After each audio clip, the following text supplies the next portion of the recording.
প্রিয় দর্শক, ঈদ মোবারক। আমাদের সাথে ঈদে আমার সাথে কোলাকুলি করার জন্য আছেন আপনাদের প্রিয় আরেকজন মানুষ। দাদা, ঈদ মোবারক। ঈদ মোবারক। ঈদ মোবারক ইলিয়াস। ঈদ মোবারক দাদা। কিন্তু সমস্যা হচ্ছে, এই যে ঈদের ভেতরে সেনাবাহিনীর লোকজন শুনলাম বাধা দিচ্ছে, তারা আপনার এখানে এই ইয়েটা ভাঙার জন্য বুলডোজার ঢুকাতে চাচ্ছে, সেটা ঢুকাতে দিচ্ছে না। আপনার কাছে এই বিষয়ে আপনি এই পুরো বিষয়টি আপনি এ, দেখভাল করছেন। তো আপনার কাছে কি জানাচ্ছে সেখানে যারা উপস্থিত আছে তারা? না, প্রথমত সেনাবাহিনীকে ডাকা হয়নি। সেনাবাহিনী ইন এইড টু সিভিল পাওয়ার মোতায়েন আছে। তার মানে সিভিল পাওয়ার যখন সেনাবাহিনীকে ডাকবে তখন সেনাবাহিনী আসবে। তো সেনাবাহিনীকে বাংলাদেশ সরকার আহ্বান জানায়নি, স্বরাষ্ট্র মন্ত্রণালয় আহ্বান জানায়নি, প্রফেসর ইউনূস আহ্বান জানায়নি। সেনাবাহিনী আসছে ওয়াকারের নির্দেশে। হুম। ওয়াকার দেখাতে চায় যে সে তার বোনের সম্পদ রক্ষা করার জন্য তার সেনাকে নিয়োগ করছেন। এইটা রাষ্ট্রদ্রোহিতা। এইটা রাষ্ট্রদ্রোহিতা। কোনোভাবেই সেনাবাহিনীর আইনত কোনো অধিকার নাই ওইখানে আসার, যতক্ষণ পর্যন্ত না সেনাবাহিনীকে সরকার ডাকবে। সেনাবাহিনী মোতায়েন হয়েছে ইন এইড টু সিভিল পাওয়ার একটা আইনের অধীনে। আমরা আহ্বান জানাচ্ছি সেনাবাহিনীকে সরে যেতে হবে এখান থেকে। আর সেনাবাহিনী বুলডোজার আটকেছে। আমরা সেনাবাহিনীকে ওইখানে যারা সৈনিক আছেন, জুনিয়র অফিসার আছেন, সবাইকে আহ্বান জানাচ্ছি বুলডোজার ছেড়ে দিন। এবং বুলডোজার আসুক বা না আসুক, আমরা 32 নাম্বার আজকে রাখবো না। এটা ভেঙে মাটির সাথে মিশিয়ে দেবো আমরা। এবং উপরে শুনলাম তারা হেলিকপ্টার পর্যন্ত তারা এখানে উপরে মহড়া দিচ্ছে, সেনাবাহিনী। হেলিকপ্টার তো হাসিনা হাসিনা উড়িয়েছিল হেলিকপ্টার। হাসিনা উড়িয়েছিল হেলিকপ্টারে, কি হাসিনাকে বাঁচাইতে পারছে? পারে নাই। হেলিকপ্টার আজ হাসিনাকে বাঁচাইতে পারে নাই, আজকেও 32 নাম্বার বাঁচাইতে পারবে না। আমরা 32 নম্বরের সর্বশেষ অবস্থাটা একটু জানার চেষ্টা করব। তার আগে কিছু জিনিস দাদা আপনার কাছে জেনে নেই যে এ, একটু ঢুকতে বলেন না তাড়াতাড়ি। তো আমরা ফেসবুকে বিভিন্ন দু একটা পত্রিকাতেও দেখলাম যে এটা হচ্ছে এই জাতির ইতিহাসের সাথে মিলেমিশে একাকার, ধানমন্ডি 32 নাম্বার। আপনি ইতিহাস নিয়ে আপনি বেশ কয়েকটি বই লিখেছেন, আপনি গবেষণা করেন। মানে 32 নাম্বারের আসল ইতিহাসটা দাদা কি বলেন তো? না, আমি ওই ইতিহাসে যেতে চাই না। মানে বিষয়টা হচ্ছে যে বিপ্লব বিজয়ের একটা স্মারক থাকতে হয়। আমরা একটা স্মারক অর্জন করেছি, শেখ মুজিবের মূর্তি। আমরা সেটা ভেঙেছি এবং ফ্যাসিবাদের যে আতুর ঘর ধানমন্ডি 32 নাম্বার, সেটাকেও আমরা রাখবো না। ফরাসি বিপ্লবে বাস্তিল দুর্গ ভেঙে ফেলা হয়েছে। আমরা এই 24-এর বিপ্লবে ধানমন্ডি 32 নাম্বার আমরা গুড়িয়ে দেব। ওটাই আমাদের লক্ষ্য। না, এখানে ওনারা বলার চেষ্টা করছে যে এই এত রাজনৈতিক প্রতিহিংসা, এটা তারা এই যেই সুশীলরা এখন এইসব কথা বলছে, বিশেষ করে সবচাইতে বেশি আমি যেটাকে বলেছিলাম ওর ক্যারা উঠেছে, এই শাওনের ফালাফালি সবচাইতে বেশি দাদা। এই যে এ এ এ ঘন্টায় ঘন্টায় মানে ছাত্রদের বিরুদ্ধে পোস্ট করছে, এই আওয়ামী লীগের পক্ষে নানান ভাবে ঘুরিয়ে পেঁচিয়ে কথাবার্তা বলছে। তো এইসব সুশীলরা তো যখন কিনা লাশের উপরে আপনার এই যে জুতা নিক্ষেপ করেছে, কাদের এই সালাউদ্দিন কাদের চৌধুরীর কবরে ভাঙচুর করা হয়েছে, তখন তো এরা কোনো কথা বলে না, এখন এরা হঠাৎ করে গজিয়ে উঠছে। আমি আমি এই বিষয় নিয়ে বলবো না ইলিয়াস। এটা নিয়ে আমাদের আসলে অন্য একটা পরিকল্পনা করা দরকার। হুম। সেটা হচ্ছে হুমায়ুন আহমেদের যে শুটিং এর স্পটটা যেটা শাওন দখল করেছে। হুমায়ুন আহমেদ আমাদের জাতির সম্পদ, এবং হুমায়ুন আহমেদ যেটা সৃষ্টি করেছে সেটাও জাতির সম্পদ। এই সম্পদটাকে জাতীয় সম্পত্তি হিসাবে এটা গ্রহণ করতে হবে। বাংলাদেশ সরকার এই সম্পদটাকে নিয়ে হুমায়ুন আহমেদ জাদুঘর বানাবে। এটাই আমাদের আজকের লক্ষ্য হওয়া উচিত। শাওন এটা দখল করে রাখছে ব্যক্তিগত স্বার্থে, কিন্তু হুমায়ুন আহমেদ আমাদের এমন একটা সম্পদ যেটাকে ব্যক্তি একটা দখল করে রাখতে পারে না। তার সম্পদ, তার সৃষ্টি, এটার সকলের অধিকার আছে, সকলের হক আছে ওইটাতে। ওইটায় মানুষের হক প্রতিষ্ঠিত করতে হবে ওই সম্পদে। এবং ওইটার নাম যেন কি, ইয়ে নুহাশ আহ, নুহাশপল্লী। নুহাশপল্লী। নুহাশপল্লী, এটা নুহাশেরও মালিকানা থাকবে না, শাওনেরও মালিকানা থাকবে না। এটাতে বাংলাদেশের জনগণের মালিকানা থাকবে। ওইটাকে অধিগ্রহণ করে এইখানে হুমায়ুন আহমেদ জাদুঘর বানানো হবে, হুমায়ুন আহমেদ পল্লী বানানো হবে। এবং এইটাতে আমরা যাব, দেখব, এবং এইখানে আমরা হুমায়ুন আহমেদের স্মৃতিচারণ করবো। এটা কোনো ব্যক্তিগত সম্পত্তি হতে পারবে না। এই আওয়াজ তোলেন, সাউন্ড থেমে যাবে। না, এখন হঠাৎ করে এই শাওনের মতো কিছু লোকজন আছে যারা কিনা এটাতে মানে এখন আমাদেরকে মানবতা শিখাচ্ছে। শেখ হাসিনা নিজেও আপনি শুনেছেন যে সেই ইদানিং খুব কান্নাকাটি শুরু করেছে, কয়দিন কয়দিন পরে হয়তো হাত পা চেপে ধরা শুরু করবে। তো শেখ হাসিনাকে যারা এই তার ইমোশনাল কথাবার্তা শুনে তারপরে 81-তে যেরকম জিয়াউর রহমান ভুল করেছিল, এইবারও যদি এখনকার বিএনপি কিংবা জামায়াত কিংবা ছাত্ররা তার এই নাটকে যদি ফাঁদে পা দেয়, সেই ক্ষেত্রে এর ভবিষ্যৎটা কি হতে পারে? ইলিয়াস, এই নাটকে যে কাজ হবে না সেটা তো আজকে 6 মাস পরে আজকে বোঝা যাচ্ছে যে ছাত্র জনতার চেতনা কোথায়। কয়েক ঘন্টার আওয়াজে গোটা বাংলাদেশ আবার এক হয়ে গেছে। হাজার হাজার লোক আজকে ধানমন্ডি 32 নাম্বার গুড়িয়ে দেওয়ার জন্য। বুলডোজার আসেনি, তাতে কি হয়েছে? হাতুড়ি শাবল টাবল নিয়ে যা আছে সেটা দিয়ে ভাঙার চেষ্টা করতেছে।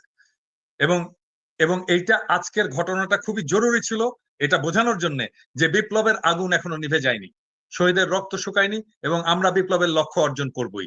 শেখ হাসিনা কেন, আওয়ামী লীগ কেন, আওয়ামী ন্যারেটিভের কোন হিস্ট্রি বাংলাদেশে ফিরবে না। আমরা ইতিহাসের সাথে আমরা ইতিহাসকে মুছে দিচ্ছি না, আমরা নতুন ইতিহাস রচনা করছি। ধানমন্ডি 32 নাম্বার নিশ্চিহ্ন করে নতুন ইতিহাস রচিত হবে। না, সেটাই আমাদের যেই বিষয়গুলো নিয়ে এখন সাবধান হওয়া দরকার, যে আওয়ামী লীগ এখন কখনো বিএনপির ঘাড়ে চড়ে বসার চেষ্টা করছে, কখনো জামায়াতের। সবশেষ আজকে যে বক্তব্যটা তার দেওয়ার কথা, যে ছাত্রদের উদ্দেশ্য করে, তো শেখ হাসিনা কি বলবে? সে একই কথা বলবে যে আমার সব হারিয়েছি, আমার বাড়িঘরও শেষ হয়ে গিয়েছে, আমাকে দেশ থেকে বের করে দেওয়া হয়েছে, আমি ছাত্রদের বাঁচাতে চেয়েছিলাম, ইউনূস সরকার হচ্ছে এখানে বিদেশি গোয়েন্দা সংস্থারা মিলে এগুলো করেছে। তো এই কথাগুলোই তো বলবে, এবং এই কথাগুলো বলে আমাদের তো বাঙালি, এটাও সত্যি কথা আপনি যেটা বললেন যে সবাই এক হয়েছে, সবার ভেতরে এই জিনিসগুলো আছে, কিন্তু এটাও কিন্তু সত্য, আমরা খুব দ্রুত আমাদের ইতিহাস ভুলে যাই। এবং সেই ভুলে যাওয়ার মধ্য দিয়ে যদি শেখ হাসিনাকে কোনোভাবে আমরা আবার বিশ্বাস করি, সে বিশ্বাস করার যে ফলাফল, সেটা জিয়াউর রহমান একবার দেখেছেন, এবং আমার মনে হয় সামনে জাতি যদি কখনো এই ভুল করে সেটা দেখবেন। তো আমাদের না ইলিয়াস, এ ব্যাপারে আমি একটা কথা বলি, যে এই যে ধরো আম, কিছুদিন আগে থেকে রাজনৈতিক দলগুলো ভারত প্রশ্নে, আওয়ামী লীগ প্রশ্নে যে একটা নরম অবস্থান নিয়েছিল, থ্যাঙ্কস টু ইউ, তোমার অ্যাক্টিভিজম এবং আমাদের সম্মিলিত অ্যাক্টিভিজমের ফলে রাজনৈতিক দলগুলো তাদের পজিশন চেঞ্জ করছে। এবং আজকে আমি বিএনপির সালাউদ্দিন সাহেবের একটা স্টেটমেন্ট দেখলাম ফেস দ্য পিপুলে। এখানে উনি বলছেন যে আওয়ামী লীগকে রাজনীতি করতে দেওয়া যাবে না, নিষিদ্ধ করতে হবে। এটা সালাউদ্দিন সাহেব নিজে বলেছেন ফেস দ্য পিপুলে। দেখেছো তুমি এটা? আমি দেখিনি। আচ্ছা, এটা দেখো। দ্যাট মিন বিএনপি আমাদের যেই অবস্থান, যেই ন্যারেটিভ, তার পথে আসছেন, সেই জায়গায় আসছেন, এবং আমরা তাদেরকে স্বাগত জানাই। এবং এভাবেই আসলে কাজটা চালাতে হবে। এবং এই যে আমরা অ্যাক্টিভিজমটা চালিয়ে যেতে পেরেছি আওয়ামী প্রশ্নে এবং ভারত প্রশ্নে, সেটার ফল দিচ্ছে রাজনৈতিক দলগুলো। আমাদের জনগণের, আমরা বলবো এটা তো আর আমি আর তুমি না, এটা জনগণ, আমরা তো জনগণের কথাই বলি, তাই না? জনগণ যেটা বলে সেটাকেই আমরা ট্রান্সফর্ম করে বলি। জনগণের আকাঙ্ক্ষার পাশে এসে বিএনপি দাঁড়াচ্ছে, আমি বিএনপিকে স্বাগত জানাই, এবং সালাউদ্দিন সাহেবকে আমি ধন্যবাদ জানাই উনি যে স্টেটমেন্টটা দিয়েছেন। না, এই দেশে ধরেন মানে মানুষ তো নির্বাচনের ভোটের রাজনীতি তো করে, যদি ভোটের রাজনীতি হিসাব করা হয়, এই দেশের শতভাগ মানুষ এই প্রশ্নে সবাই এক। মানুষ, সাধারণ মানুষ হয়তো বিক্রি হয়ে গিয়েছে। আপনি যেটা বললেন যে আমি আপনি, আমরা হয়তো হয়তো খুবই নগণ্য কয়েকজন মানুষ, আমরা আসলে কোনো দলেরও না, কোনো সুবিধাভোগীও না, আমাদের কোনো মূল্য নাই, আমাদের একটা কথা বললে রাখতেও চায় না। তারপরে আমরাই কিন্তু শেষ পর্যন্ত আমাদের ওই 5ই আগস্টের আগের যে বিপ্লবের যেই চেতনা, সেটাকে ধরে রেখেছিলাম। এমনকি ছাত্রদের ভেতরে অনেকে গা ভাসিয়ে দেওয়ার চেষ্টা করেছে। তো এই যে এই রাজনৈতিক দলগুলো যে আপনার এই প্রশ্নে তারা কিছুটা শিথিল হলো, তারা তো এই জায়গাটায় থাকলে আপনার বা আমার ভিডিও মানুষ কেন দেখে? আমরা আজকে যদি যে কথাগুলো এখন বলছি তার বিপরীত ধরনের কথা যদি বলি, কালকে জনগণ আমাদেরকে গালাগাল করবে, আমাদের ভিডিও দেখবে না, কেউ আমাদের দেখবেন, পছন্দ কেউ করবে। দেখবেন, So, আমাদের কেউ আমাদের চেহারা ভিডিও দেখে দেখবেন আসলে না, কেউ এখানে কথা ভুলেই যাবে আমরা কেউ ছিলাম, ভুলেই রাইট, যাবে। রাইট। তো বিএনপি এবং জামায়াতের সমস্যাটা কোথায়? তাদের ভোটের রাজনীতি, মানুষের সমর্থনই যদি তাদের দরকার হয়, ওই প্রশ্নে তো বাংলাদেশের জনগণ এক, যে এই দেশে শেখ হাসিনার অস্তিত্ব থাকবে না, শেখ পরিবারের কোনো অস্তিত্ব এই দেশে থাকবে না, ভারতের কোনো আগ্রাসন এই দেশের মানুষ মেনে নেবে না। সো এই দুইটা প্রশ্নে এক হওয়াটা আমার মনে হয়, এক হলে আমাদের সাথেও যেই দ্বন্দ্বগুলো এখন। আমার তো আরো দুইটা পয়েন্ট আছে, আমি জানি না, তোমার সাথে তো আমি এটা শেয়ার করছি। বাংলাদেশে একটা সাম্যের সমাজ চাই, বাংলাদেশে একটা ইনসাফের রাষ্ট্র চাই। আমার 4টা সিম্পল জিনিস। আই বিলিভ যে এটা তোমারও চাওয়া আর কি। না, না, এটা এটা সবারই চাওয়া। এরকম অনেক কিছু আছে যেগুলো কমন চাওয়া সবারই। আপনি এটার মতো এরকম হাজারো বলতে পারবেন। কিন্তু আমার কথা হলো যে এই কমন যে চাওয়াগুলো, এই চাওয়াগুলো নিয়েও কেন 5 তারিখের পরে আমাকে বা আপনাকে বা আমাদেরকে যুদ্ধ করতে হচ্ছে। এই জায়গাগুলোতে আমার মনে হয় বিএনপি, আপনি যেটা বললেন, আজকে যদি এই বক্তব্য দিয়ে থাকে, অবশ্যই তাদেরকে সাধুবাদ জানাই, এবং আমার বিশ্বাস যে জামায়াত ইসলামীও এই একই ধরনের বক্তব্যে অনড় থাকবে শেষ পর্যন্ত। তো আমি চেষ্টা করছিলাম দাদা 32 নাম্বার থেকে কয়েকজনকে লাইভে নিয়ে আসা, কিন্তু সমস্যা হলো এখানে নেটওয়ার্কের খুব সমস্যা হচ্ছে। টেলিভিশন গুলোও দেখলাম যে লাইভ করতে পারছে না, ওইখানে বাফারিং হচ্ছে বারবার। তো জ্যামার ট্যামার বসিয়েছেন নাকি আবার কেউ? হইতে পারে, হইতেই পারে। এটা সেনাবাহিনীকে দিয়ে সবই সম্ভব, কারণ সেনাবাহিনী এই যে গোয়েন্দা সংস্থার যে যে চাল তারা চেলে যাচ্ছে নানান ভাবে সরকারকে একটা বেকায়দায় ফেলার জন্য। তো আরেকটা জিনিস দেখো, মানে যখন ওয়াকারের দূরভিসন্ধি নিয়ে আমরা বলা শুরু করলাম, সেই সময় সবাই এসে আমাদের উপরে চাপ দিল না? এমন ভাব যে ওয়াকার বিপ্লবের নেতা, নতুন জাতির পিতা, মনে আছে? হুম, এখন এই যে আজকে নেত্র নিউজ একটা নিউজ করছে যে এই সেনাবাহিনীর চাপে প্রফেসর ইউনূস আয়নাঘর ভিজিট করতে পারলো না। তো এই তখন যদি আমাদের পিছনে না লেগে সবাই মিলে আওয়াজটা তুলতাম, তাহলে তো আজকে এই অবস্থাটা হয় না। না সেটাই, আমরা তো চেয়েছিলাম সবাই এক হয়েই থাকতে। তো এই যে ধরেন আপনি বইমেলার অবস্থাটাই দেখেন, বইমেলাতে ই করলো। আচ্ছা, আমি মনে হয় অডিওতে, হ্যালো, সালাম, জি সাজিদ, আপনাকে সবাই শুনছে। হ্যাঁ, আমার মনে হয় আমরা ভিডিওতে যেহেতু আপনি কানেক্ট হতে পারছেন না, আমরা একটু ফোনেই বলি। আপনি কি অবস্থা ওইখানকার সব শেষ পরিস্থিতিটা একটু বলেন। জি জি, ইলিয়াস ভাইয়া, আমরা এখানে প্রায় 50,000 উপরে মানুষ আছে, কিন্তু আমরা এখনো পর্যন্ত বুলডোজার ম্যানেজ করতে পারিনি, যার কারণে আমরা বাড়িটা ভাঙতে পারছি না। এই সাজিদ, বুলডোজার কলা বাগানে, আমি তো বুলডোজার পাঠাইছি রে ভাই। আপনারা যান না, একটু সামনে যান, আপনারা একটু যান না, 5-10 হাজার লোক যান, বুলডোজারটা নিয়ে আসেন। ওই যে মিরপুর রোডের ওইখানে দেখেন সেনাবাহিনী থাকলে এদেরকে বুলডোজারের উপর দিয়ে চলে আসবেন। বুলডোজার আমরা একটু আমি বলি, আমরা একটা বুলডোজার ম্যানেজ করেছিলাম, সেটা ঢাকা ইউনিভার্সিটি এই পাশ থেকে একটা ম্যানেজ করা হয়েছে, কিন্তু সেনাবাহিনী বুলডোজারটা আটকিয়ে দিয়েছে আর কি। সেনাবাহিনী আপনারা যান ওইখানে, শুনবেন কেন? সেনাবাহিনী কে? আমি তো সেনাবাহিনী কে? আমরা তো 32 নম্বরে আছি, কিন্তু ওই দিকে যারা আছে তারা এখন ওইটা নিয়ে আসতে পারেনি আর কি। আচ্ছা, আপনারা একটু প্রয়োজনে আগায় যান, নিজেরা আগান, আপনারা একটু আগায় যান, তাদেরকে নিয়ে আসেন। সেখানে সেনাবাহিনী বাধা দিলে সেনাবাহিনীরা এটার দায়িত্ব দেওয়া হয় না এই সরকারের পক্ষ থেকে যে তারা এটা আটকায় দিবে। আর আর এখানে কোনো উপদেষ্টারা আমাদেরকে কোনো সহযোগিতা করছে না। এই সিটি কর্পোরেশনে কিছু বুলেট আছে, আসিফ মাহমুদ চাইলে আমাদেরকে সহযোগিতা করতে পারতো, কিন্তু তিনি আমাদেরকে কোনো প্রকার ভাই, ওনাদের সব কাজ তো, আর ওনাদেরও তো অনেক কাজ আছে, ওরা তো আর সব কাজ আপনারা এখানে যে করে দিবে না। এখন এই কাজটা আপনারা করেন, যেহেতু বুলডোজার আসছে এবং বুলডোজার। জি ভাই, আচ্ছা, এমনি মানে বুলডোজার, জি ভাই, এমনিতে 32 নম্বরের অবস্থা কি, এটা একটু বলেন, ওইখানে কি হচ্ছে? 32 নম্বরে দুইটা বিল্ডিং এর মধ্যে আগুন চালিয়ে দিচ্ছে ছাত্র জনতা, আর এখানে 50,000 উপরে মানুষ আছে আর কি। আচ্ছা, ইলিয়াস, আমাকে একটু যেতে হবে, আমার এখানে ওকে, চালাও, যদি হয় হোয়াটসঅ্যাপে আমাকে জানিও। হ্যাঁ ঠিক আছে, আপনি জানতে পারেন, ঠিক আছে। আমি চেষ্টা করছি ওখানে কিছু লাইভ করার জন্য। আচ্ছা, সাজিদ ভাই, আচ্ছা আপনি একটু থাকেন আমাদের সাথে, আর চেষ্টা করেন যতটা আমি লাইভে কানেক্ট হওয়ার চেষ্টা করছি, কিন্তু ভাই এখানে ইন্টারনেট অনেক স্লো আর কি, যার কারণে আমি লাইভে কানেক্ট হতে পারছি না। তারপর আমি যদি লাইভে কানেক্ট হওয়ার চেষ্টা করলে আপনাদেরকে এখানে পরিস্থিতিটা তাও আমি আপনার দর্শককে দেখাবো আর কি, ইনশাআল্লাহ। ওকে, জি ভাই, আসসালামু আলাইকুম। ঠিক আছে প্রিয় দর্শক, আমরা আরো কিছুক্ষণ লাইনে থাকবো।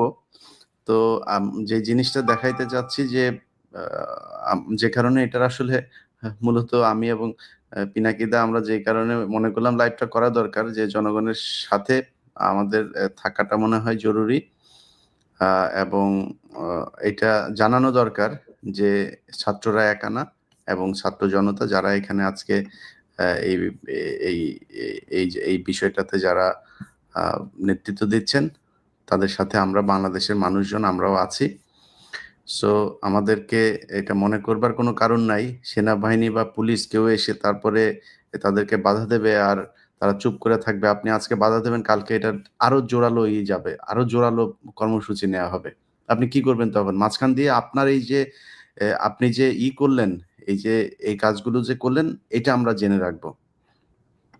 সো আমার মনে হয় সেই কাজটা সেনাবাহিনী বা পুলিশ বা সরকার কেউই করবে না। জনগণ চায় না এই দেশে শেখ পরিবারের কোনো অস্তিত্ব থাকুক, এই দেশে থাকবে না, ব্যাস। আমরা দেখি আমি আপনাদেরকে যারা ধানমন্ডি 32 নম্বরে যদি কেউ থেকে থাকেন, আমি শুধুমাত্র আপনাদের কাছে অনুরোধ, আমি লিংক শেয়ার করে দিচ্ছি। আপনাদের কাছে অনুরোধ যে আপনারা ধানমন্ডি 32 নম্বরে থাকলে এখানে জয়েন করবেন, অন্য কেউ এখানে জয়েন করার দরকার নাই। সো এই অনুরোধটা রাখবেন, অন্য জায়গা থেকে কেউ ঢুকবেন না। আমি লিংক দিয়ে দিয়েছি কমেন্টে। সো আপনারা কমেন্ট থেকে ঢুকতে পারেন। যারা ধানমন্ডি 32 নম্বরে আছেন সেইখানে থেকে আমাদের সাথে ভিডিওতে যুক্ত হতে পারেন। হ্যালো ভাই, ড্রাইভের লিংক দেন, গুগল ড্রাইভের লিংকটা দেন।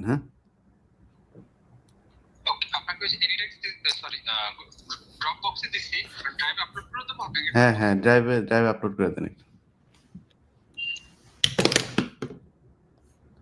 ভাই, অন্য জায়গা থেকে কাউকে আমি অ্যাড করব না। আপনাদের ওইখানে যদি কেউ থাকেন, সম্ভবত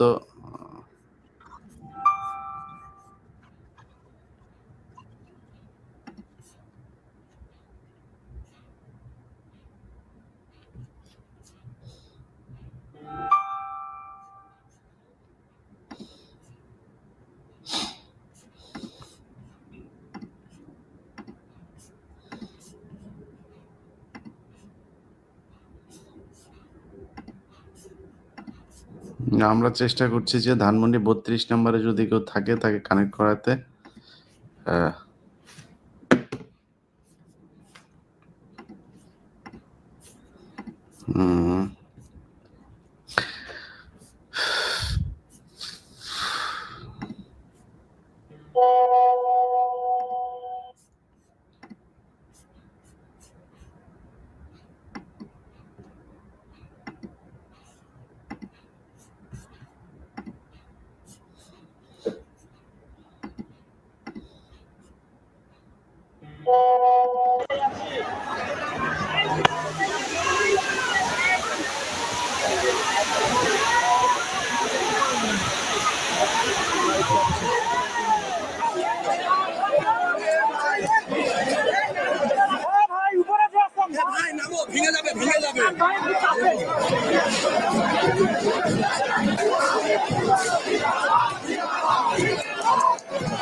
কি জয় বাংলা ভাই, কি অবস্থা? একজন জয় বাংলা ভাইরে অ্যাড করছে। জয় বাংলা ভাই বলেন, চেহারা দেখান ভাই। জয় বাংলা ভাই, চেহারাটা দেখান, একটু চেহারা দেখি আপনার।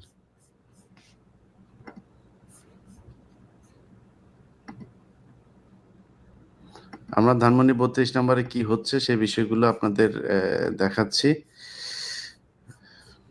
জয় বাংলার ভাই চেহারা দেখায় না, কথাও বলে না, আউট করে দিলাম।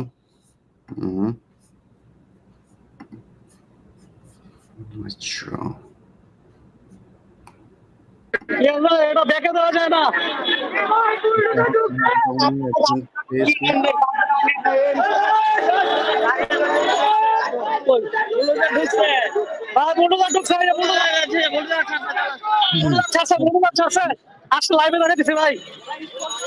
ঠিক আছে, আমরা আপনাকে দেখছি, আপনি ক্যামেরাটা ধরে রাখেন। হ্যালো, এই যে কলাবাগান থেকে এগিয়ে যাচ্ছিলাম, এখন আগে বলে যাচ্ছে আচ্ছা আমরা আবার 32 দিকে যাচ্ছি ইনশাআল্লাহ।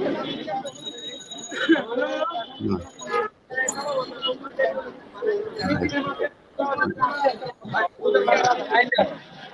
সাথে শিওর। হ্যাঁ হ্যাঁ সাথে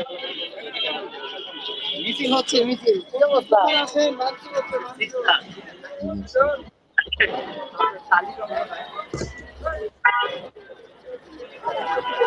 আহ, আমরা যতটুকু শুনছি যে সেনাবাহিনীর বাধা অতিক্রম করে বুলডোজার নিয়ে ভিতরে ঢুকে যাচ্ছে।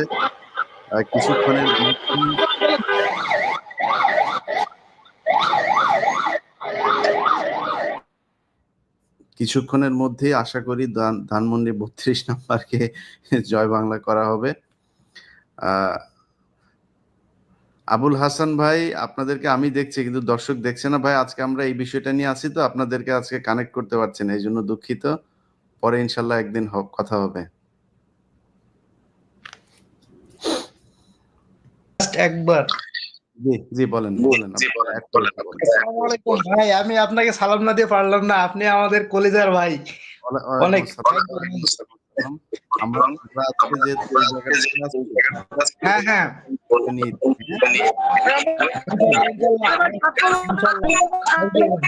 ফেলে দিয়েছে।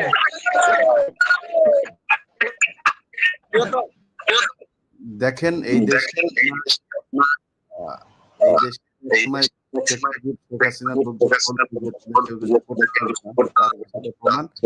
ভাই আবুল হাসান ভাই ভালো থাকবেন। জি আল্লাহ হাফেজ। মিজানুর রহমান ভাই, আপনি অনেকক্ষণ ধরে জ্বালাইতেছেন, বলেন ভাই কি হয়েছে বলেন। আসসালামু আলাইকুম ভাইয়া, ভালো আছেন আপনি? আমার কলিজার টুকরা ভাই, আপনার আমাদের বাংলাদেশ সবার পক্ষ থেকে অসংখ্য ধন্যবাদ। ঈদ মোবারক ভাই, ঈদ মোবারক। হ্যাঁ জি ভাই, ঈদ মোবারক। আমরা 5 তারিখে গেলাম ঈদ মোবারক সংসদ ভবনে গেলাম, যেহেতু আমরা গণভবনে যাইতে পারি না, রামপুরা থেকে ডাইরেক্ট মিছিল নিয়ে সংসদ ভবনে গেলাম। পুরো আন্দোলনে ভাই অ্যাক্টিভ ছিলেন আপনারা, আমরা উপদেষ্টা হিসাবে দেখতে চাই এবং আপনি অতি দ্রুত বাংলাদেশে চলে আসেন। আমরা হাজার হাজার ভাই আপনার ভক্ত আছি, হাজার হাজার লক্ষ লক্ষ মানুষ আপনার ভক্ত আছি। আপনারা আমরা আমি যাইতে চাই না, আপনি দেখতে চান, এটার জন্য আপনাকে ধন্যবাদ। হ্যাঁ, আমাদের যেটা কাজ ভাই আমরা সেটা করি, যাদের উপদেষ্টা হওয়ার কাজ তারা উপদেষ্টা হোক।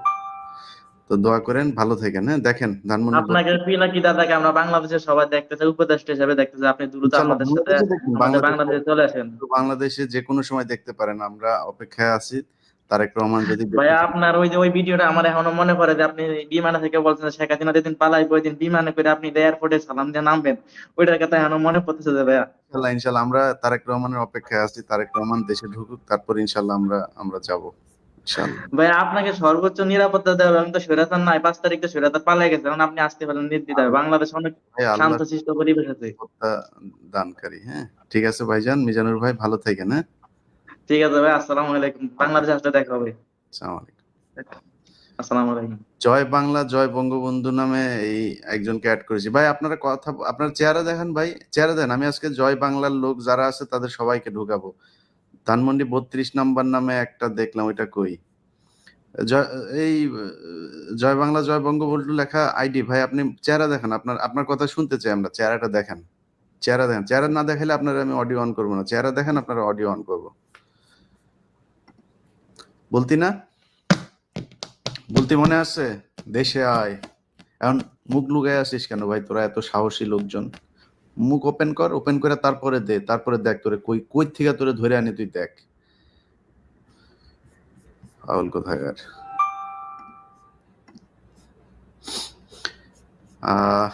প্রিয় দর্শক, আমরা আমরা আমরা আমরা আমরা আরো কিছু ইয়ে দেখি, অবস্থা দেখি, ওইখানে আরো কিছু অবস্থা দেখি।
ভাই সেনাবাহিনীর পিডান, সেনাবাহিনীর পাইলেই পিডান, মানে সেনাবাহিনী বাধা দিতে আসছে কেন? সেনাবাহিনীর এটা কাজ না।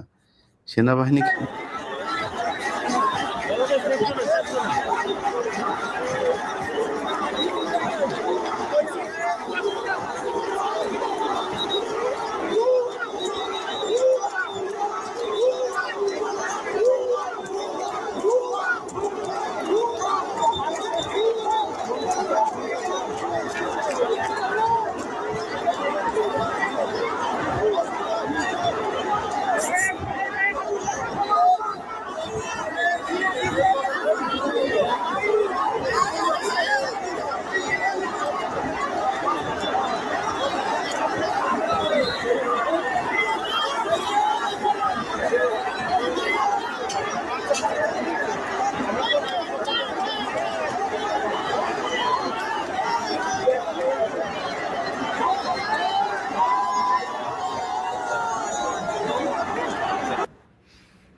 দেখেন, সেনাবাহিনীর তো কেউ এখানে যাইতে বলে নাই, তারা ওইখানে যায় পোদ্দারি শুরু করছে, তারা এটা ভাঙতে দিবে না। এখন পাবলিক বলতেছে যে ভুয়া, এখন মান সম্মানটা গেছে কার?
হ্যাঁ, হুম,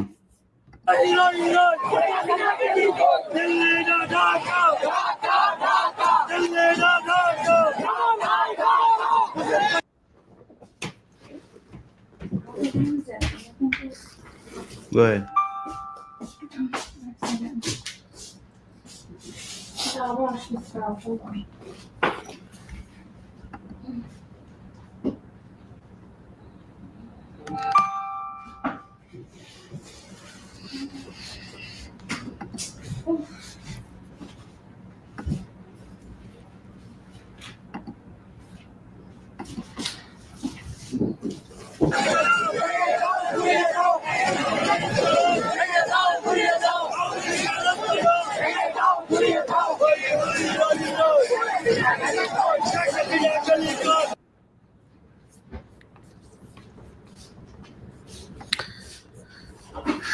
যাই হোক, প্রিয় দর্শক, আপনারা যারা এতক্ষণ লাইভ দেখছিলেন, আপনার আধা ঘন্টা হয়েছে, অনেকে যুক্ত হওয়ার চেষ্টা করেছেন।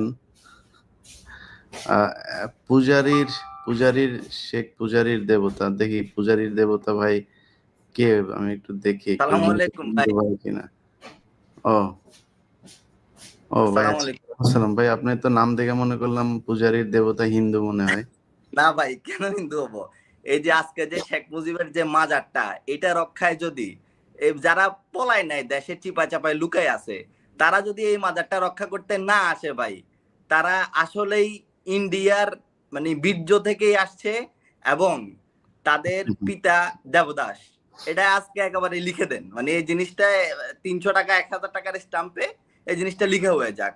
হয় তারা আসুক মাজার রক্ষা করুক, আর নাইলে তারা নিজেরা মেনে নিক। হুদাই লম্প জম্প আর ভাল লাগে না ভাই, অনলাইনে ঢুকলে আচ্ছা, এই যে এই জয় পেজ ওই বাংলা পেজ। জয় বঙ্গবন্ধুর ভাই একটু বলেন না ভাই, কথা বলেন। আপনি চেহারা দেখান, একটু চেহারাটা দেখান, দেখায়। হ্যাঁ, ওয়ালাইকুম আসসালাম ভাই, আপনার চেহারা দেখাইতে হবে। চেহারা না দেখাইলে আপনি কথা বলতে পারবেন না। চেহারাটা দেখান। আসসালামু আলাইকুম। দেখা যায় না এখনো, ভালো করে দেখেন। লাইটটা ওপেন করছি, দাঁড়ান। আসসালামু আলাইকুম। আচ্ছা, জি ভাই বলেন বলেন। ভালো আছেন? আমি বলতে চাচ্ছিলাম যে আসলে বঙ্গবন্ধুর বাড়িটা ভাঙার যে কি খুব দরকার ছিল, খুবই প্রয়োজন ছিল। বঙ্গবন্ধু আপনার কি ভাই হয় ভাই? ভাই না না না না না ভাই, আপনি যেহেতু সুন্দর করে, আমি আমি এক্সপেক্ট করছিলাম হয়তো আপনি গালাগালি টালাগালি দিবেন। দেখ, আপনি যদি সুন্দর করে জানতে চাইছেন ভাই, আমি আপনার কথাটা বলি। হ্যাঁ, আমার কাছে এইভাবে যদি আওয়ামী লীগের কেউ জানতে চায় তাহলে আমি খুব সুন্দর করে বলবো। ভাই আপনি বলেন, জি ভাই। একজন না, আমি মানুষের জানতে চাচ্ছিলাম যে না না মানে না ভাই, এই বাড়ি থেকে, না এই বাড়ি থেকেই স্বাধীনতার একটু হলেও ঘোষণা আসছিল, সেই জন্যই কিভাবে? খুব কষ্ট লাগলো আর কি, খুব আচ্ছা, কষ্ট লাগলো। না, স্বাধীনতার ঘোষণা ওইটা নিয়ে যদি আপনি তর্ক করতে চান, আমি জানি না আপনি কি কি বই পড়ছেন, কি কি ওইটা নিয়ে আলাদা তর্ক। কিন্তু না যদি যদি যদি শুধুই না শেখ না হাসিনা এই বাড়ি থেকে, মা- এই বাড়ি ভাইজান, থেকে অনেক আওয়ামী লীগের রাজনীতি এই বাড়ি থেকে উৎপত্তি, না, তা তো অবশ্যই আওয়ামী সেজন্যই লীগের মানে রাজনীতি, খুব কষ্ট লাগলো আর কি। আওয়ামী লীগের রাজনীতি তো এটা অবশ্যই আমাদেরও ভাই। এই ভাঙচুর, মানুষ মারামারি, এটা এটা আপনি আপনি একটা ভালো মানুষ, এই জন্য আপনার কাছে খারাপ লাগতেছে। আপনি বলেন তো, একজন মানুষের দাম বেশি নাই সারা পৃথিবীর দাম বেশি, মানে একটা মানুষের জীবনের দাম বেশি নাকি সারা পৃথিবীর দাম বেশি? আপনি বলেন। আপনি বিয়ে করছেন তো, ঠিক সন্তান আছে, আছে? একদম। বিয়ে করছেন, সন্তান আছে ভাই আপনার? জি জি জি সন্তান জি জি আছে? জি আমার 2 ছেলে। আলহামদুলিল্লাহ, আপনার 2 ছেলে, আমারও ভাই 2 ছেলে, আলহামদুলিল্লাহ। এখন এই যে 5 তারিখের আগে এই যে পোলাপানগুলোরে মারা হইলো, আপনি কি এটা বিশ্বাস করেন যে তাদেরকে যে মারা হয়েছে, এটা বিশ্বাস করেন? বিশ্বাস করেন কিনা বলেন? না কিছু, না না না সব তো, সব সত্যি সত্য না, মিথ্যা কিছু থাকে, থাকবে। আচ্ছা, না না, সেটা ঠিক আছে, মিথ্যা তো থাকবে, কিন্তু আপনার বিশ্বাস হয় যে এই পোলাপানগুলোর যে ভিডিওতে যেগুলো দেখছেন সেগুলো বিশ্বাস হয় নাকি ওটা নাটক মনে হয়েছে আপনার কাছে, এটা বলেন। না ভিডিও যেগুলো না, দেখা গেছে এখানে আন্দোলন হয়েছে, মানুষ মরছে, মানুষ ঠিক মরছে। আছে মরছে, তো আপনি এই যে পোলাপানগুলো খালি হাতে যায় দাঁড়াচ্ছে, তাদের বুকের মধ্যে যায় আপনি গুলি বন্দুক ঠেকায় ঠান্ডা মাথায় লাশ দেখছেন না ভাই? ভাই দেখছেন লাশ কিভাবে গাড়ির উপর থেকে নিচে ফেলছে, দেখছি দেখছেন ভাই? দেখছেন ভাই? আপনার নাম কি? আপনার নাম কি ভাই? আমার নাম ইউসুফ। ইউসুফ ভাই, আপনি তো আমার দেখছেন নাম যে মোহাম্মদ লাশ, ইউসুফ। মোহাম্মদ ইউসুফ ভাই, দেখেন লাশ কিভাবে উপর থেকে তারপরে ইতে ফেলা হয়েছে। এটা ভাই, জি। এটা কোনো রাজনীতি হইলো বলেন? এটা রাজনীতি ভাই? ভাই কাইটা দিছে ভাই, ভদ্র মানুষ, যাই হোক, তারপরে সুন্দর করে আক্ষেপটা জানাতে আর কি, তার আক্ষেপটা জানাতে পারছে, ভাই এটাই অনেক। বলতেছে এই বাসা থেকে নাকি স্বাধীনতার একটু হইলেও ঘোষণা হয়েছে। এই এই বাসা থেকে স্বাধীনতার হরতাল ডাকা হয়েছে 27 তারিখে এই বাড়িতে। যাই হোক, আমি আমি ভাই আপনাদের সবার কাছে দুঃখিত, অনেকেই আছেন, আজকে আর কাউকে অ্যাড না করছি। পূজারীর দেবতা ভাই, আপনি নাম এইটাতে কেন দিচ্ছেন ভাই? ভাই এটা হচ্ছে দেখি যারা মাজারের ভক্ত তারা যেন আসে, সামনে আসে, পিছন থেকে আর কত ওই যে একটা মাস্ক লাগায় জাপানিজের মতো চেহারা ব্লার করে স্লোগান দিয়ে, তারপরে কালো কিছু দেখা যাচ্ছে না, ওইখান থেকে কি দরকার? আমরা তো কাউকে মারতেছি না, আসো সামনে এসে প্রতিবাদ জানাও। আমার এখানে জয় বাংলা একজন এই যে আসছে, নেন ভাই, কি বলেন? আসেন কেন বলেন ভাই, বলেন। জয় বাংলা ভাই বলেন, কি হয়েছে বলেন, বলেন সুন্দর করে বলেন, যদি গালাগালি না করেন, সুন্দর করে কথা বলতে চাইলে আপনার কথার জবাব দিব, বলেন ভাই।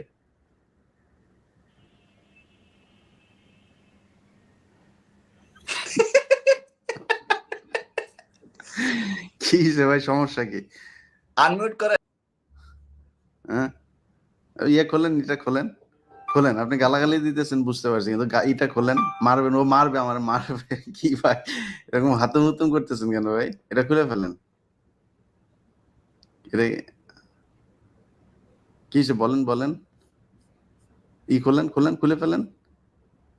এত সাহস আপনাদের, এই যে 5 বছর ধরে তুই দেশে আয় বলে আসলি, এখন এটা পড়ে আসছেন ভাই আপনি।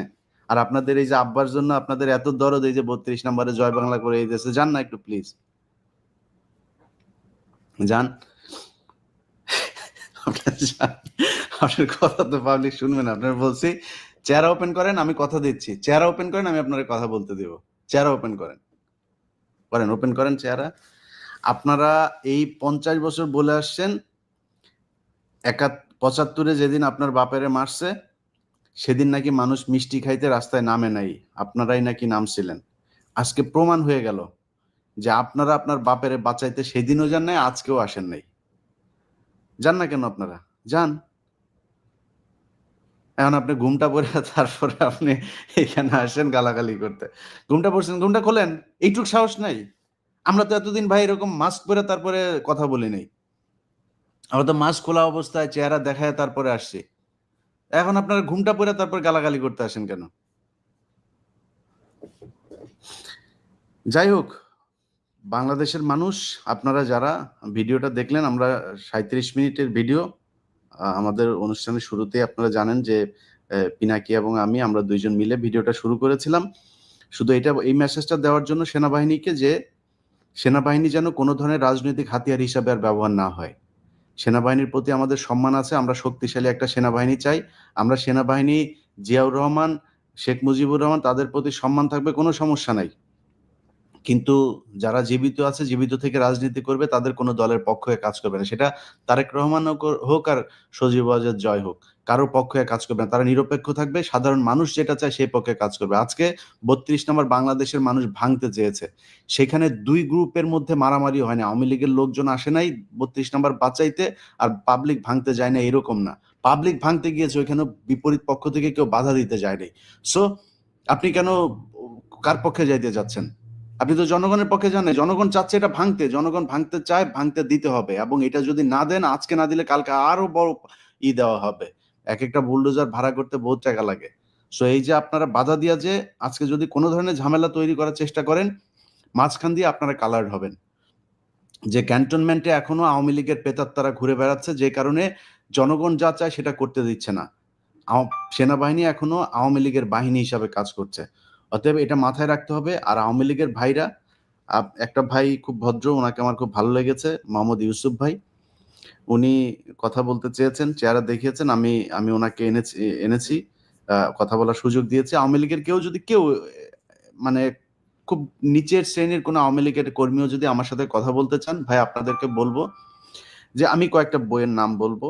আপনার আসল ইতিহাস, এমন কোনো জায়গা থেকে যদি আপনি আমাকে কনভিন্স করতে পারেন যে হ্যাঁ, শেখ পরিবারের কেউ একটা মানুষ ভালো ছিল, একজন, ইনক্লুডিং শেখ মুজিব, আপনার শেষ পর্যন্ত আজকে পর্যন্ত যত মানুষ এই শেখ পরিবারে আছে, একজন মানুষ ভালো ছিল, এইটা যদি প্রমাণ করতে পারেন, তারপরের দিন থেকে জীবনে কোনোদিন রাজনীতি নিয়ে কথা বলবো না। আপনারা মনে করেন না এমনি কোনো দলের পক্ষে এমনি খামোখায় কোনো কাজ নাই, কাম নাই, এই জন্যই শেখ মুজিবের বিরুদ্ধে, শেখ পরিবারের বিরুদ্ধে কথা বলি, তা না। বহু বই পড়াশোনা করে, বহু ইতিহাস ঘাটাঘাটি করে তারপরে এই জায়গায় এসে দাঁড়াইছি। সো আপনারা যদি কেউ আমাকে কনভিন্স করতে পারেন, মানে অথেন্টিক কোনো বই, রেফারেন্স, কোনো তথ্য, কোনো ধরনের রিসার্চ, কোনো কিছু যদি থাকে আমাকে দিয়েন, আমি উপকৃত হব সেটা পড়ে, এবং আপনাদের সাথে আওয়ামী লীগ করবো। কিন্তু আমার জানা মতে, একজন মানুষ হিসাবে, একজন সচেতন মানুষ হিসাবে যতটুকু জানতে পেরেছি, এখন পর্যন্ত শেখ মুজিব থেকে শুরু করে শেখ পরিবারের কেউ মানে মিনিমাম ভালো মানুষও না তারা। ন্যূনতম একজন মানুষ যতটুকু ভালো হয়, সেই ভালো মানুষের চরিত্রের যেই বৈশিষ্ট্যগুলো থাকে সেগুলো তাদের মধ্যে নাই। আপনি শেখ মুজিবের ওই 71-এর আগ পর্যন্ত শেখ মুজিবের অনেক ভালো সুন্দর সুন্দর কথা আছে, এমনকি 75-এর আগ পর্যন্ত অনেক সুন্দর কথা আছে, কাজ করেছে সবকিছু উল্টো। আপনি গত কয়েকদিন আগে মেজর ডালিম এবং জনাব রাশেদ চৌধুরী দুইজন আমার এখানে এসেছিলেন, তারা যে কথাগুলো বলেছেন, একটা বিষয় ছিল খালি আমার ভেতরে এই জিনিসটা কাজ করতো যে ওই যে রাসেল সহ ছোট বাচ্চা মারা গিয়েছে, এটা কেন, মহিলাদেরকে কেন মারতে হলো, এত মানুষকে কেন মারতে হলো, এটা নিয়েই করছে। রাশেদ চৌধুরীর বক্তব্য সেটা পরিষ্কার হয়েছে যে একটা রুমের ভেতর থেকে গুলি আসছিল বারবার, এবং প্রথমে সেনাবাহিনীর একজন মারা যায়, সেই গুলির পরে আপনার উপর থেকে তারপরে এই যে গ্রেনেড একটা ওই ঘরের ভিতরে ঢুকিয়ে দেওয়া হয়। ওই কমান্ডো একজন উপরে উঠে তারপরে জানলা দিয়ে ওটা ঢুকিয়ে দেয়। তো ওই গ্রেনেডেই সব মারা গিয়েছে, এক রুমের ভেতরেই সবচেয়ে বেশি মানুষ মারা গিয়েছে। এটাকে তারা নাটক সাজিয়েছে যে রাসেল ছুটে এসেছে আমাকে বাঁচাও, আরেকজন পেছন থেকে টেনে ধরেছে। এত সিনেমা নাটক ওইখানে হয় নাই। যাই হোক, আমরা কোনো হত্যাকাণ্ড, কোনো ভাঙচুর, কোনো কিছুকেই আমরা সমর্থন করি না, কিন্তু 32 নম্বরের চাইতে একটা কবর অনেক বেশি গুরুত্বপূর্ণ। আপনারা সালাউদ্দিন কাদের চৌধুরীকে বিনা কারণে হত্যা করেছেন। এখনো যান সালাউদ্দিন কাদের চৌধুরী, এই বাংলাদেশের মধ্যে যদি 5টা সম্ভ্রান্ত কোনো পরিবার থাকে, সালাউদ্দিন কাদের চৌধুরীর পরিবার একটা। যেই সময় শেখ মুজিব এই রাজনীতি করেছে তখন সালাউদ্দিন কাদের চৌধুরীর কাছে ভিক্ষা করার মতো যোগ্যতা শেখ মুজিবের ছিল না, খোঁজ নিয়ে দেখেন গিয়ে। সেই সালাউদ্দিন কাদের চৌধুরীকে হত্যা করা হয়েছে। হত্যা করার পরে তার কবরে গিয়ে তারপরে আপনারা জুতা পেটা করেছেন, কবর ভাঙচুর করেছেন, লাশ এখানে রাখতে দিবেন না, কবরের ওয়াল ভেঙেছেন, নাম ফলক ভেঙেছেন। এটা বাংলাদেশের মানুষ দেখেছে। এখন আজকে আমাদের সুশীলগিরি দেখায় লাভ নাই। আমরা এই বাংলাদেশে বহুত কিছু দেখেছি। লাশের গাড়ির উপরে জুতা নিক্ষেপ করেছেন। ওই যে এক বিচ্ছু জালাল ভুয়া মুক্তিযোদ্ধা কই তুই? ভুয়া মুক্তিযোদ্ধা আয়, এখন আয়। তুই যে ভুয়া মুক্তিযোদ্ধা এটা আরেকবার প্রমাণ করলি। এখন 32 নম্বর ভাগে তোর আব্বারে ভাঙে, তুই তোর আব্বার বাড়ি ঠেকা। খালেদা জিয়াকে তার স্বামীর ভিটা থেকে, তার স্বামীর এই দেশে কোনো অবদান নাই, তার স্বামীর ভিটায় থাকতে দেওয়া হয় নাই। তার স্বামীর স্মৃতি নিয়ে যে ঘরটাতে ছিলেন সেই ঘর থেকে তাকে বের করে দেওয়া হয়েছে। সেখানে অন্য আবাসনের জন্য করা হয়েছে, সেনাবাহিনীর ঘর বানানো, হাইরাইজ বিল্ডিং বানানো হয়েছে। এগুলো তো সব পরিকল্পিত, এগুলো শেখ হাসিনা শিখিয়ে দিয়ে গিয়েছে। এখন আপনারা দেখেন না যে আপনার আওয়ামী লীগের লোকজন মাস্ক পরে তারপরে মিছিল করতে আসে, আওয়ামী লীগের যে লিফলেট আনতে গেলে ওইখানে ধরে তার পেটায়, পাবলিক পেটায়, পুলিশ ধরে নিয়ে যায়। এখন ওরা ওদের ফেসবুকে করে, একটা জন্মদিন পালন করে এক ঘরের ভেতরে, সেখানে আস্তে আস্তে জয় বাংলা, জয় বঙ্গ, এরকম করে, জোরে বলতে পারে না জয় বাংলা, জয় বঙ্গবন্ধু। এটা আপনারা এই দেশে ইসলামী ছাত্র শিবির তারা এইভাবে চোরের মতো নিষিদ্ধ সংগঠন, মসজিদের ভেতরে বসে কথা বলতো, কোরআনের আলোচনা করতো, সেইখানে গিয়ে পর্যন্ত লোকজনকে ধরে নিয়ে আসা হয়েছে, বলা হয়েছে নিষিদ্ধ সংগঠন। সেখানে নাকি নাশকতার করছিল, পরিকল্পনা করছিল। এসব বলে এই দেশের মানুষকে তুলে নিয়ে আসা হয়েছে মসজিদের ভেতর থেকে। সেই দেশ তো এইটা। আপনি কয়দিন আগে 2500 মানুষকে কম পক্ষে মারলেন, আর এখন এত তাড়াতাড়ি মানুষ ভুলে যাবে এটা মনে করার কোনো কারণ নেই। বইমেলাতে ওই যে প্রধান উপদেষ্টার প্রেস সচিব, যদিও এটা প্রথম আলোর প্রোডাক্ট, ইন্ডিয়ান দালাল, এটা তারপরও কিছু তো তারা দেখাইতেই হয়। তো এই ফেসবুকে পোস্ট করেছে সে ডাস্টবিন, ওই যে বইমেলাতে শেখ হাসিনার ছবি দিয়ে একটা ডাস্টবিন বানানো হয়েছে, সেখানে করার পরে অনেক সুশীলরা এখন গজিয়েছে যে বইমেলার মতো পবিত্র, ক্যারে বইমেলা কি হজ নাকি? বইমেলার ওইখানে শেখ হাসিনা ওটা লাগানোর কারণ ওইটা নিয়ে সমালোচনা, খুব সূক্ষ্মভাবে সমালোচনা করার চেষ্টা করে আস্তে আস্তে এদেরকে বোঝানোর জন্য। তো আজকে মনে খুব শান্তি পাচ্ছে যে এদেশের মানুষ আওয়ামী লীগকে ভুলে নাই। তাদের যে কুকৃতি, তাদের যেই ধ্বংসলীলা এদেশে চালিয়ে গেছে, সেটার জবাব এই দেশের মানুষ এখনো দিতে পারে। দরকার হলে তারা আবারও এই দেশে একজোট হবে। বাংলাদেশের মানুষের মধ্যে কোনো বিভাজন নাই, তারা একমত। আওয়ামী লীগ এবং ইন্ডিয়া এই ব্যাপারে বাংলাদেশের মানুষ একমত, সেটা আবারও প্রমাণ করেছে। ইনশাল্লাহ সামনে যদি প্রয়োজন হয় আবারও আসবে। সেনাবাহিনীকে আবারও বলবো, ধানমন্ডি 32 নম্বর রক্ষা করতে পারবেন না, আজকে করবেন, কালকে আরো বড় ধরনের কর্মসূচি দেওয়া হবে। সো এখানে যা দালালি করে লাভ নাই। সেনাবাহিনী যে দালাল সেটা আমরা এখনো জানি। বিডিআর হত্যাকাণ্ডের মধ্য দিয়ে এই দালালদের বিচার হবে। আল্লাহ হাফেজ।